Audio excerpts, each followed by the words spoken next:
In the blue light before sunrise, 19 wooden giants stand along a quiet canal, their sails at rest, mist drifting over the water between them. An hour south, stripes of red, yellow, and purple run across the flat land in bands so straight they look printed. And beneath all of it lies the strange truth of this place. A third of this country should not be dry land at all, and its lowest ground sits roughly 7 meters below the level of the sea.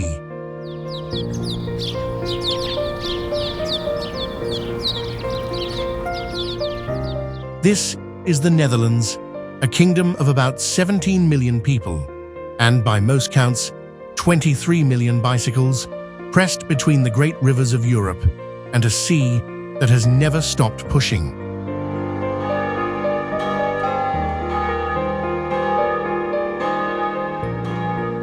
Here is the strange part. The tallest people on Earth have chosen to live in the lowest country on Earth. The water that should be their enemy runs peacefully through their front yards, and they grow flowers by the billion on land they pulled out of the sea. Guarding their coast stand 2 steel arms the size of fallen towers, waiting patiently year after year for one bad night.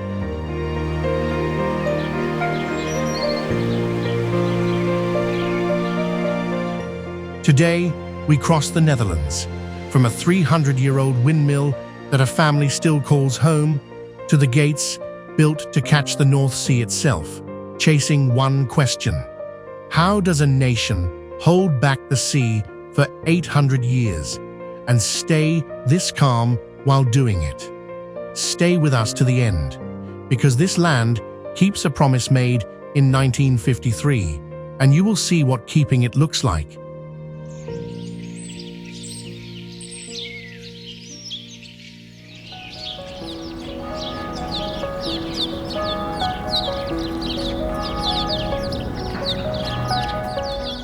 Morning arrives here on 2 wheels. In every city, as the light comes up, the streets begin to flow. Not with cars, but with a wide, unhurried river of bicycles. Men in suits pedal to the office. Grandmothers pedal to the market.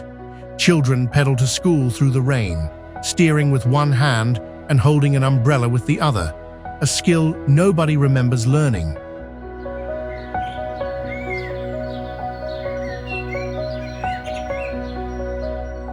The numbers behind the morning rush sound like a misprint.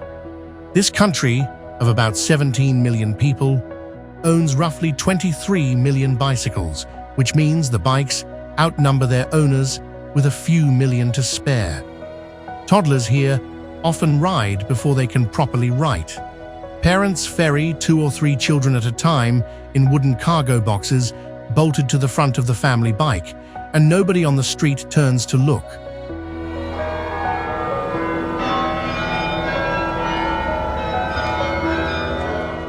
The city of Utrecht decided to treat all this seriously and built what is now the largest bicycle garage on Earth. Beneath its central station, 3 levels hold more than 12,000 bikes, with digital signs guiding riders to free spots like a car park. It opened in 2019, filled up promptly, and the city considered that a success. In most countries, it would be a museum piece. Here, it is simply Tuesday.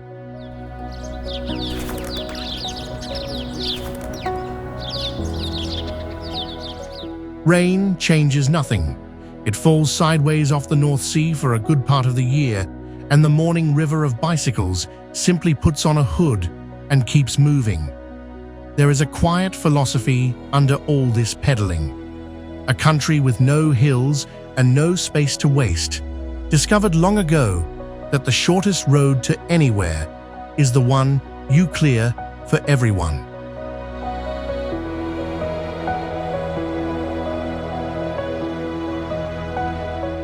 You notice the same openness standing still in the evenings. Walk any residential street after dark, and the front windows are wide and bright. Curtains open, families reading and eating in full view. Ask about it and you may get a shrug. There is nothing to hide. It is your first hint of how this crowded, low, wet little country actually works. On trust, arranged neatly with the lights on. The Dutch even have a word for the warm glow of those rooms, gezellig, and it resists translation the way this country resists the sea, politely and completely.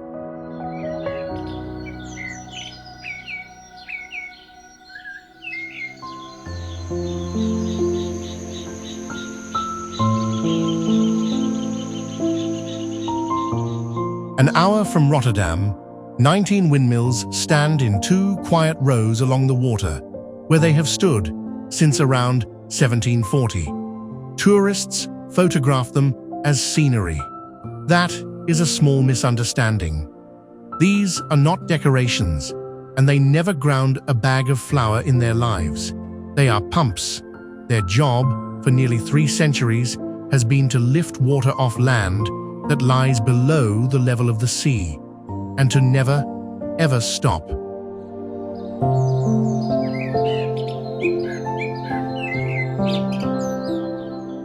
The arithmetic of this landscape is simple and slightly alarming. The fields here sit lower than the rivers beside them. Left alone, the water would take back everything within a season. So the mills scoop it up, stage by stage, from the low fields into the high canals, and the canals carry it away to the river. It is a relay race that never finishes, run on wind, and the baton is water. Kinderdijk is not a picture of the past. It is a machine that happens to be beautiful, and UNESCO lists it among the heritage of the world.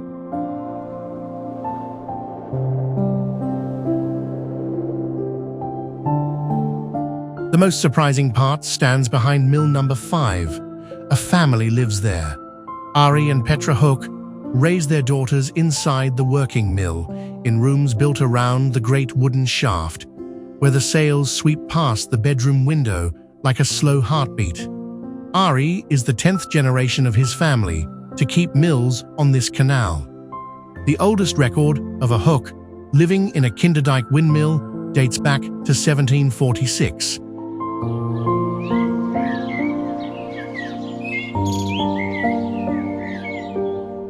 Most of the 19 mills are still inhabited, and their residents are not simply tenants. Many hold a formal miller's diploma, which means they can set the sails, read the wind, and put their 300-year-old machine to work whenever the waterboards ask.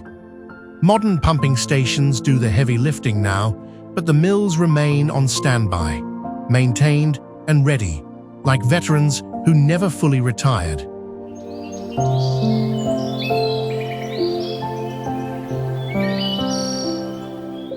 Stand on the dike at sunset when the mills are turning, and the sound reaches you before you understand it.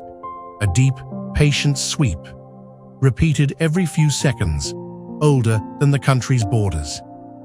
It is the sound of the Netherlands' oldest agreement.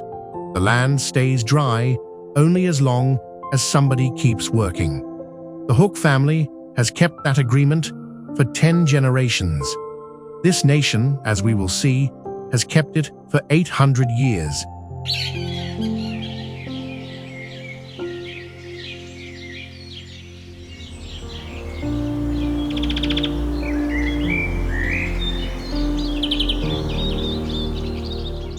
For a few weeks every spring, the land between Haarlem and Leiden becomes the most colorful place on the planet. The bulb fields bloom in long, hard-edged stripes of scarlet, gold, and violet, laid across the flat earth like flags unrolled to dry. And at the heart of it opens Keukenhof, the largest flower garden in the world, where some 7 million bulbs are planted by hand each year to a design that is never repeated twice.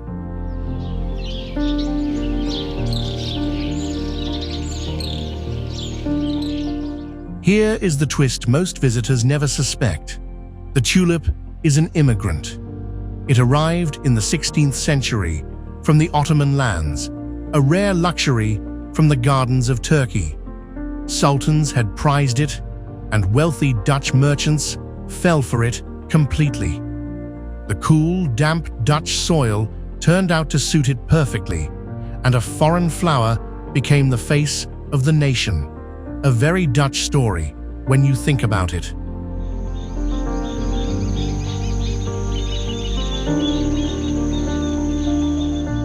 Then the flower drove the country briefly out of its mind.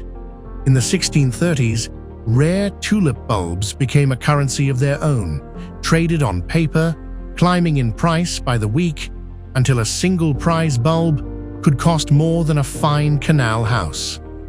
When the market snapped, fortunes vanished within days. Historians still argue over the details, but many call it the first speculative bubble the world ever recorded. Flowers, of all things, taught modern finance its first hard lesson.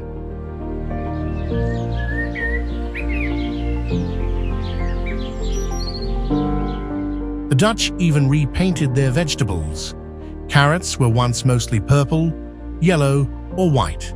In the 17th century, growers here began favoring a new orange variety, and the popular story says it was partly a tribute to the royal house of Orange. True or embellished, the result stuck. Every orange carrot on Earth, in a sense, carries a small Dutch flag.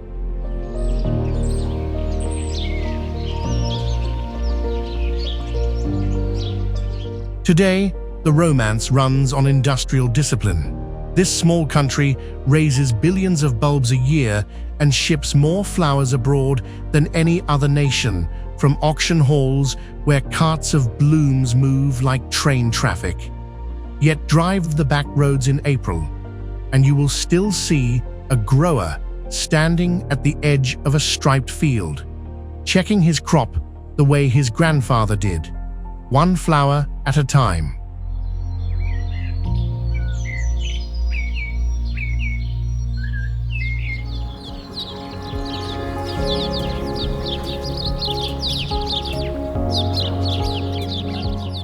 The capital rests on a forest nobody can see.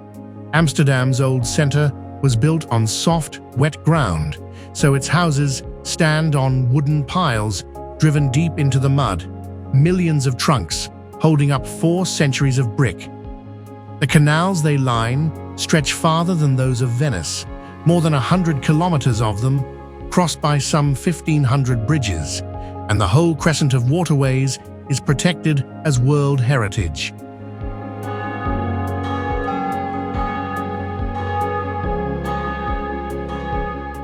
The city leans, and it leans honestly. As old piles settle, the tall, narrow houses tilt toward the water or into each other's shoulders, and locals call the crookedest of them the dancing houses. Look up at the gables, and you will see a hook jutting from almost every one. The staircases inside are too steep and narrow for furniture, so for centuries, pianos, sofas, and wardrobes have gone up the outside on ropes, swinging gently over the street.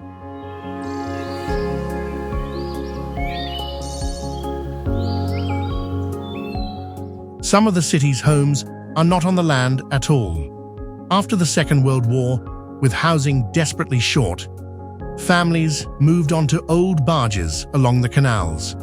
What began as a squeeze became a taste, and today, about 2,500 houseboats line the water, with mail slots, house numbers, and flower pots on deck, an address with a slight sway to it. The finest of them now come with rooftop gardens and waiting lists.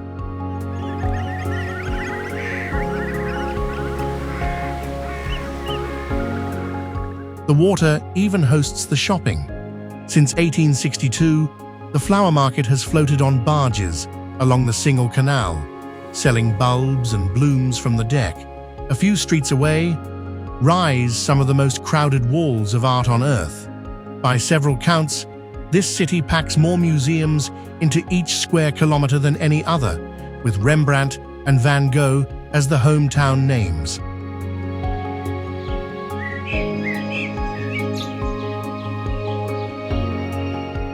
What surprises people most, though, is the volume, or the lack of it. A city of canals, bells, and nearly 200 nationalities runs at the sound level of bicycle tires on brick and gulls over water. Amsterdam absorbed the world and so kept the calm of a village. Where that calm comes from, the countryside explains better than the capital ever could.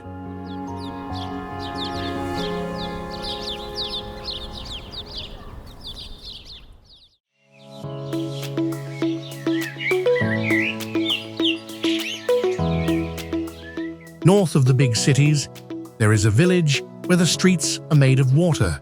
Giethoorn's old center has no roads for cars at all.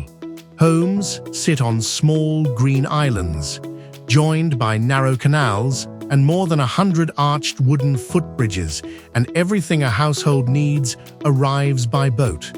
The postman comes by boat, wedding parties come by boat. Locals measure distance in bridges rather than blocks. Even the whisper of traffic is missing, because the boats here run on quiet electric motors, and the loudest thing on a summer afternoon is a duck.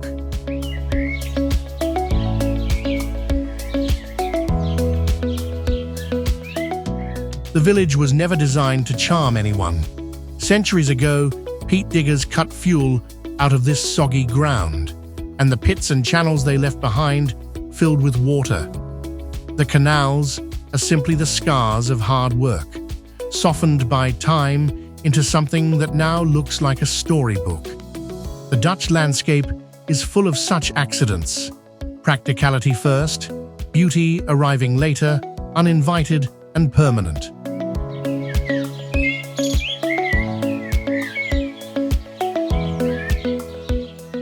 On the old shoreline northeast of Amsterdam sits Volendam, a fishing village that spent centuries facing the water with its back to the world.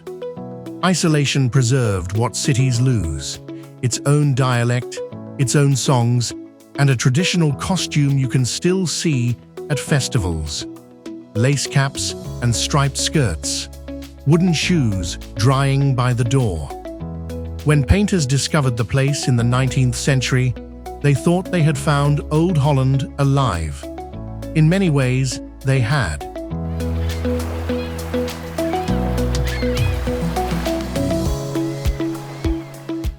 In the far northeast, near the German border, the land holds a different kind of drawing. Bourtange is a fortress town from 1593, built during the Long War for Dutch independence, and from the air, it looks like a star cut from a snowflake. Moats, walls, and bastions arranged in perfect geometry. People still live inside it, hanging laundry within angles once designed for cannon fire.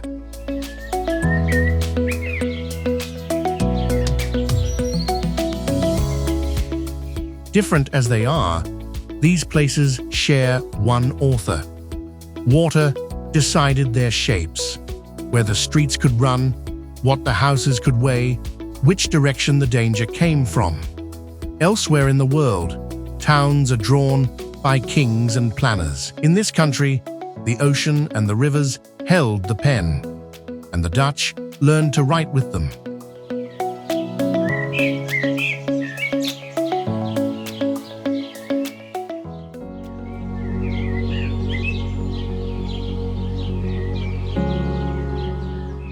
Every promise this country keeps was signed on one winter night. On the 31st of January 1953, a heavy spring tide met a violent North Sea storm, and the two arrived at the Dutch coast together in the dark, between 4 and 6 on that Sunday morning. While the southwest of the country lay asleep, the sea came over and through the dikes. Storm warnings had been issued, but it was the middle of a Saturday night, and most of the radios had long gone silent.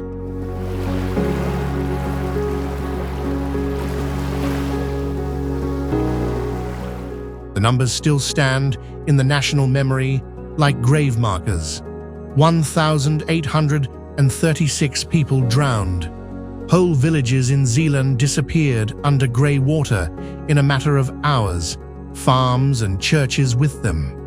Tens of thousands of buildings were damaged or destroyed, and the sea took back, in one night, land the Dutch had defended for centuries.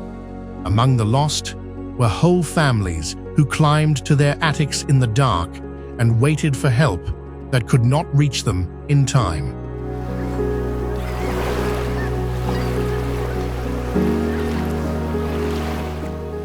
Out of the morning came a vow with no expiration date: never again. Within weeks, engineers were planning the Delta Works, a chain of dams, sluices, and barriers meant to shorten the country's exposed coastline and close its most dangerous mouths to the sea. The building took decades. The American Society of Civil Engineers would later place the Finnish system among the 7 wonders of the modern world.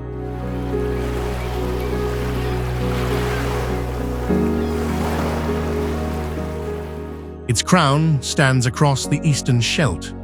The Oosterscheldekering runs for kilometers across open water on 65 concrete pillars, each of them weighing about 18,000 tons, holding 62 steel gates between them. And here is the very Dutch detail. The gates normally stand open. The tide flows through, the mussel beds and seals keep their living estuary, and the barrier simply waits. Only when a storm rises do the gates come down, and the wall appears.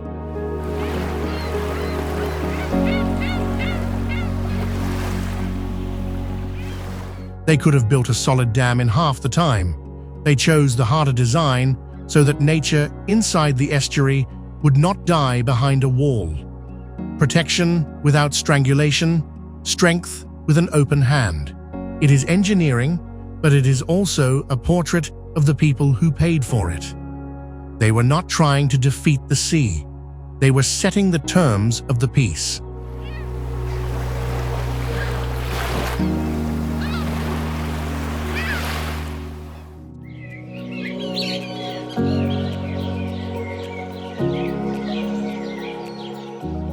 The last piece of the Great Answer guards the gateway to Rotterdam, and it may be the largest moving thing your eyes will ever refuse to believe. The Meslandkering is a pair of floating steel arms resting in dry docks on opposite banks, each one often described as an Eiffel Tower laid on its side, and heavier. When the alarm comes, the docks flood. The 2 arms swing out across a channel wider than 3 football fields, and they meet in the middle of the river.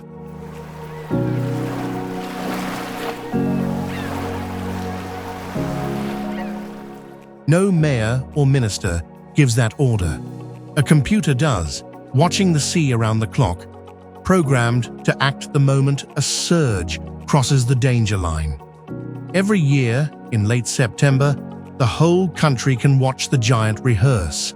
A full test closure before storm season. Arms out, gates down, then open again. It has shut in earnest against a real storm, and stood and swung quietly back to its docks before breakfast.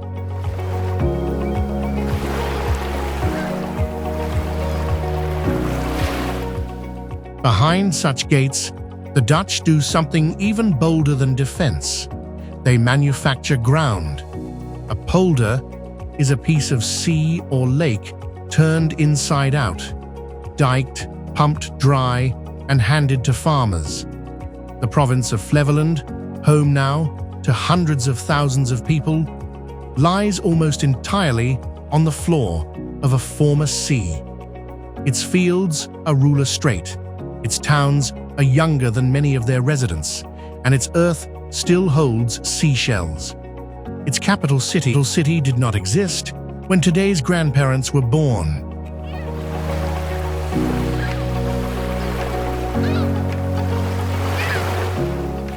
The The relationship with water has grown confident enough to play. Near Harderwijk, the road to Flevoland passes not over a bridge, but under a stream of boats. The Veluwemeer Aqueduct carries the lake over the highway, so sailboats glide calmly above the traffic. Drivers barely glance up anymore.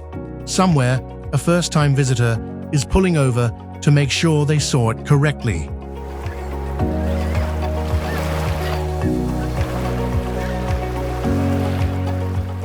And the borrowed land pays rent. From this small, low, crowded country comes one of the largest flows of food exports on Earth. Vegetables from glass houses that glow at night like landed spacecraft. Flowers, cheese, and seed potatoes shipped to every continent. The sea took a country's land for centuries. The Dutch took it back and then farmed it well enough to help feed the world.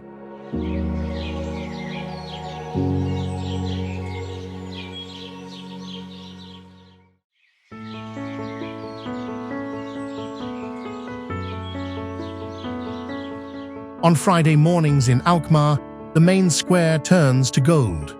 Thousands of cheese wheels are laid out in long rows under the morning light. And into this arena marches one of the oldest working brotherhoods in Europe. The Cheese Carriers Guild has run this market since 1593, and its members still do the job the way their charter describes, at a trot, in white, under straw hats. Tourists pack the square by the thousand, but the market would run exactly the same if nobody came at all.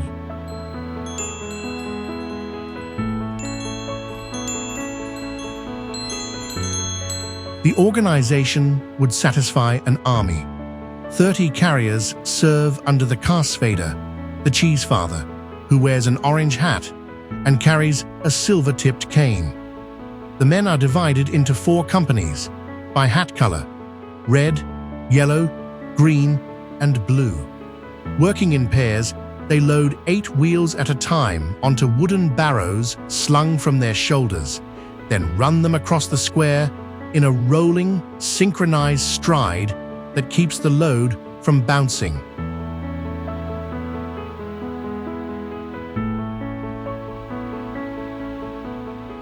The Guild's private rules are half law, half comedy, and entirely serious. Members address each other by nicknames. Arriving late costs a fine, collected by an official whose traditional nickname translates to the hangman.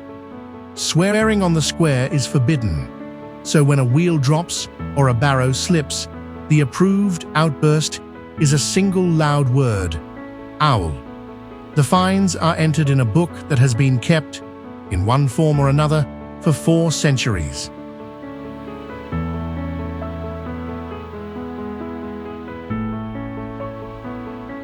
The selling itself is theatre of the palm. Buyer and seller face each other and negotiate by slapping hands, a rhythmic clap, clap, clap, with prices called out between strikes until one final smack of palms seals the bargain. No contract is signed on the square. The handshake is the paperwork, exactly as it was when Rembrandt was a young man.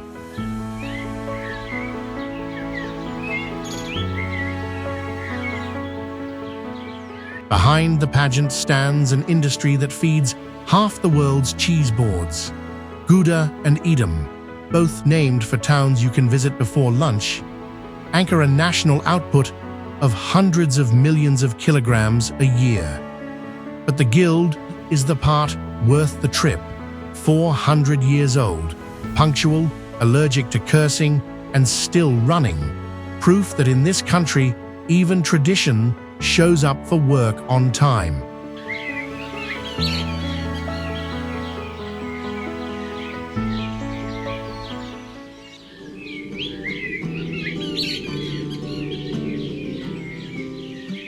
To understand this kingdom, you have to hold 2 facts at once.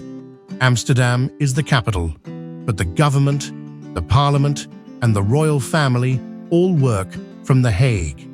That stately city of courts and palaces has quietly become the legal address of the whole planet. home to the International Court of Justice inside the Peace Palace. One city got the crown on paper, the other got the king.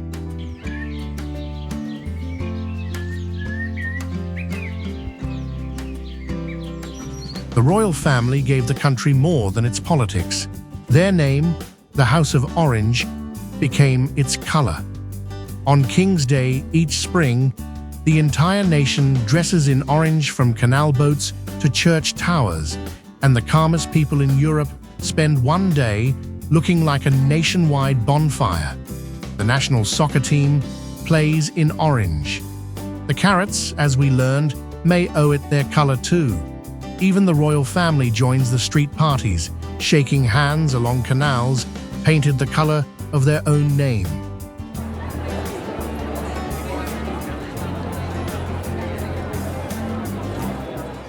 But the family's finest hour belongs to a darker time. In 1940, when the German army overran the Netherlands, the royal family escaped and found refuge across the ocean in Ottawa, Canada. They spent the war there, in exile, while their country starved and waited. In January 1943, in an Ottawa hospital, Princess Margrethe was born. Canada declared the maternity ward extraterritorial ground for the birth, so that the child would enter the world as a Dutch citizen, and nothing else.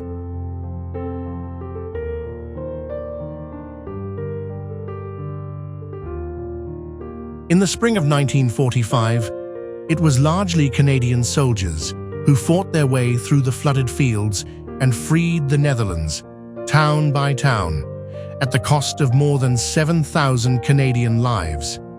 The Dutch never forgot. That autumn, the royal family sent Ottawa a gift, 100,000 tulip bulbs, and then, the following year, more, and the year after that.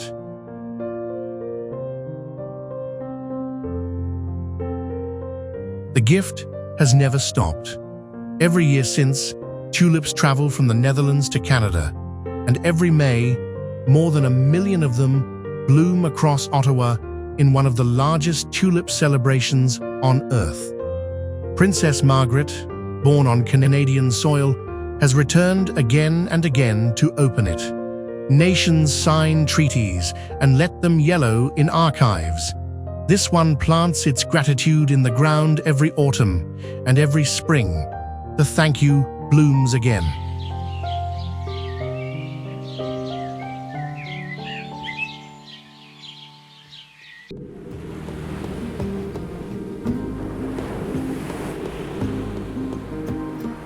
One more Dutch superlative hides in plain sight at eye level, or above it. These are the tallest people in the world. The average man here stands close to 6'1". The average woman not far behind, and door frames across the country have been quietly rising for decades. The strangest part is the speed. A century and a half ago, the Dutch ranked among the shorter peoples of Europe. On drained land, with rich food and long peace, they simply grew.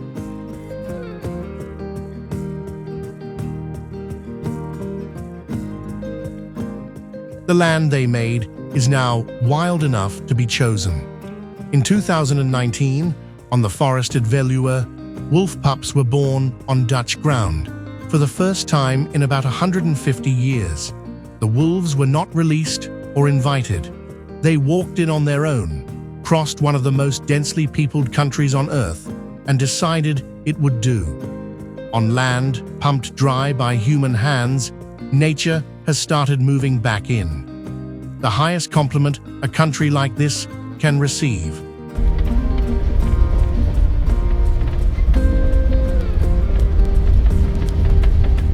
And the watch never ends.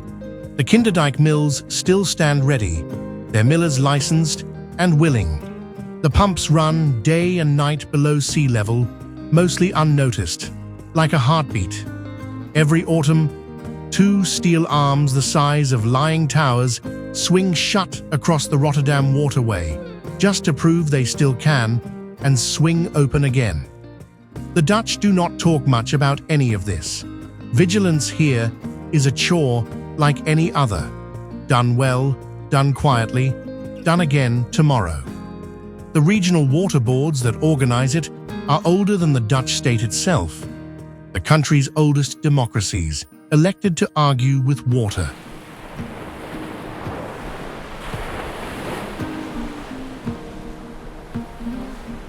There is an old saying that the Dutch repeat with a small, permitted smile. God created the world, but the Dutch created the Netherlands. It sounds like a boast, and it is also simply the record. 2/3 of the people in this country live on ground that would flood without the works of their own hands. Their fields were sea floor. Their newest province is younger than its oldest farmers.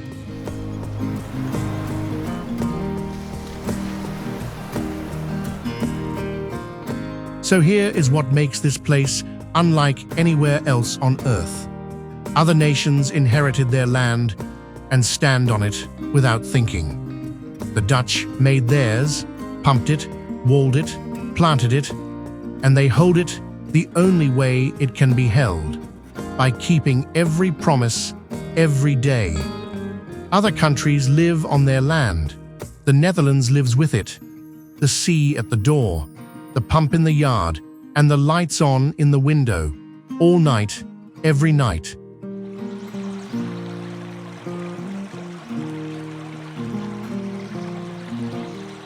If this country stayed with you, the journey does not have to end here. We visit the places where people and their land have struck remarkable bargains, and we always stay long enough to understand them. Subscribe so you do not miss the next destination. And tell us in the comments which corner of the map we should walk together next. Until then, may your mornings flow as gently as a Dutch canal.